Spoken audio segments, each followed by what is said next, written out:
It is an unfinished revolution because it has been so far largely a revolution in form, not in content. Along the lines that what the revolution has achieved is it has removed the president, the kleptocrats around him, and his team, if you'd like. But what it has not changed is the regime, the structure, the framework of the regime. It remains very much so, Egypt remains very much so under the custodianship of the military. This has been the case of Egypt since the 1952 coup, and the unfolding of the events after the revolution in terms of the interim government and in terms of the constitution that got passed and in terms of even the elections that we've witnessed point to the fact that the custodianship of the military will continue.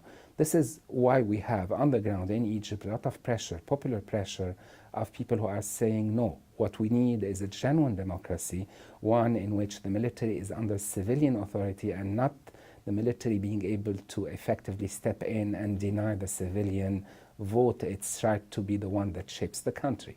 This is why many people feel it's unfinished, but I have to underline the fact here that there's no consensus in Egypt about it. Egypt remains, like all these countries actually, very divided, and there is indeed a large constituency in Egypt, we cannot determine the exact size, that does feel that the presence of the military as a protector of the republic is an important presence.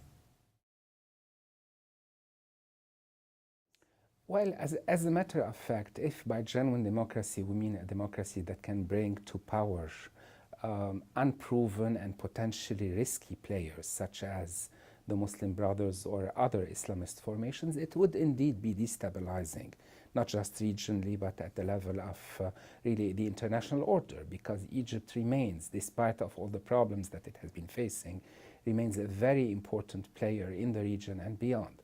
So indeed, there does seem to be some risk there. So it's once again, I mean, the question for the international community is how to balance interests and values. Everyone promotes the whole notion that what we would like to see is a genuine popular rule along the lines that the people have the right to rule themselves. And then we seem to be afraid at times of what the implications of that when the people's decision is not the one that suits us.